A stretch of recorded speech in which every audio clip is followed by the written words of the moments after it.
আসসালামু আলাইকুম friends, welcome to Akib blog. চলে এলাম নতুন আরও একটা ভিডিও নিয়ে। আর আজকের ভিডিওটা একটু অন্যরকম হতে যাচ্ছে। তার কারণ হচ্ছে খুব নামি দামি একজন ইউটিউবার যে কিনা ইংল্যান্ডে খুব দ্রুত সময়ের মধ্যে একটা বাড়ি কিনেছে। সেই বাড়িটাই আপনাদেরকে নিয়ে দেখতে যাব। এরকম খালি পায়ে শীতের সকালবেলা হাঁটে হেঁটে আপনাদেরকে নিয়ে যাব তার সেই বাড়িতে। তো চলেন, যাওয়ার আগে একটু কথা বলে নিই আপনাদের সাথে। প্রথমে বলে নিচ্ছি, আমি যেহেতু তার ভিডিও একটা সময় খুব দেখতাম, একটুও মিস করতাম না, কিন্তু সে অতিরিক্ত ন্যাকামো করে নাটক করে মানে এমন একটা ভাব দেখায় মনে হয় যে সে 16 বছরের একটা মেয়ে। তো এই জন্য না তার ভিডিওগুলো দেখতে দেখতে আমি বিরক্ত হয়ে গেছি। তো এমন আমি যে বললাম 16 বছরের মেয়ে, সেরকম একটা কমেন্টও আমি আপনাদেরকে দেখাবো, কয়েকটা কমেন্ট আপনাদেরকে দেখাবো, তাহলে আপনারা বুঝতে পারবেন। যাই হোক, তার ভিডিও যেহেতু আমি আগে একটা সময় খুব দেখতাম, খুব ভাল লাগতো, কিন্তু তার এই ন্যাকামোর কারণে এখন আর দেখি না। কিন্তু দেখি না বেশ কয়েকদিন, আবার একেবারে যে দেখি না তাও না, মাঝে মধ্যে দেখি যখন যে ভিডিওটা ভালো লাগে। তো সে হচ্ছে ইংল্যান্ডে যাওয়ার আগে বলছে বাংলাদেশকে ভালোবাসি, বাংলাদেশকে ভালোবাসি, বাংলাদেশ ছাড়া সে কোথাও গিয়ে থাকতে পারবে না, এটা সেটা এত বড় বড় কথা বলে গেছে। কিন্তু যখন ওই দেশে গেল, ওই দেশে গিয়েও বাংলাদেশের জন্য তার মন প্রাণ কাঁদে, সে পারে না, ছুটে চলে আসে, এত নাটক করে করে কথাগুলো বলছে। তারপর তো এই নাটকের পর বোঝাই গেল। অনেকেই অনেক রকমের কমেন্ট করছে, আপু ওখানে কি সেটেল হবেন, আপু ওখানে কি সেটেল হবেন। না ভাই, আমি ওখানে তো সেটেল হব না, আমি তো বাংলাদেশের মেয়ে, বাংলাদেশে আমার জন্ম, বাংলাদেশ আমার জন্মস্থান, বাংলাদেশ আমার প্রাণ, এগুলো বলে কি যে সিম্পেথিগুলো নিছে আর ভিউজ কামাইছে।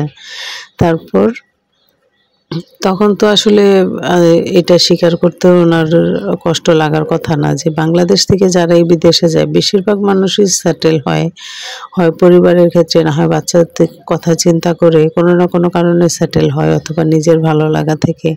এটা বললেই হতো যে ভাই ভবিষ্যতে হইতেও পারি, কারণ বাংলাদেশ যেহেতু আমার জন্মস্থান, জন্মভূমি, সেটা তো বলতে পারবো না। তবে বাচ্চাদের ভবিষ্যতের কথা হলেও চিন্তা করে আমাকে এখানে সেটেল হতে হবে। তো সেটা উনি না বলে এত ন্যাকামো ন্যাকামো কথা বলে উনি ভিউজ কামাইয়ে নিছে। তারপর কি হলো, মাঝখানেতে তো অনেক বছর অনেক কাহিনী, অনেক নাটক উনি করলো। করার পর সেদিন ইংল্যান্ডে একটা বাড়ি কিনেছে, সেই বাড়ি নিয়েও এত বিশ্রী বিশ্রী কমেন্ট অনেকজনে করছে আসলে ওনার নাটক দেখার কারণে। সেদিন দিশা আপুকে নিশ্চয়ই চেনেন, যে দিশা।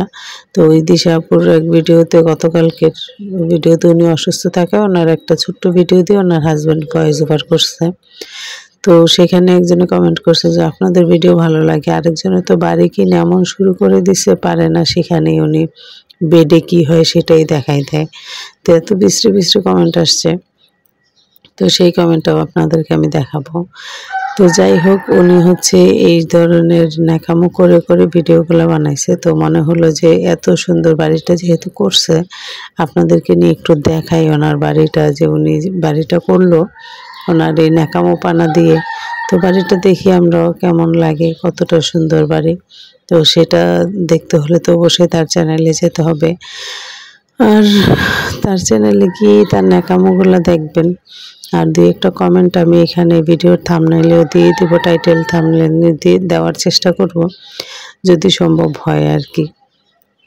তো এই ছিল আমার আজকের ছোট্ট ভিডিও তাকে নিয়ে। যদি ভিডিওটা ভালো লাগে অবশ্যই লাইক কমেন্ট শেয়ার করবেন, আর যদি ভিডিওটা বেশি ভালো লাগে অবশ্যই আমার চ্যানেলটা সাবস্ক্রাইব করে আমার পাশে থাকবেন। আর মুরগির ডাক কে কি শুনতে পেয়েছেন সেটা অবশ্যই জানাবেন, চারদিক থেকে শুধু মুরগির ডাক আসছে।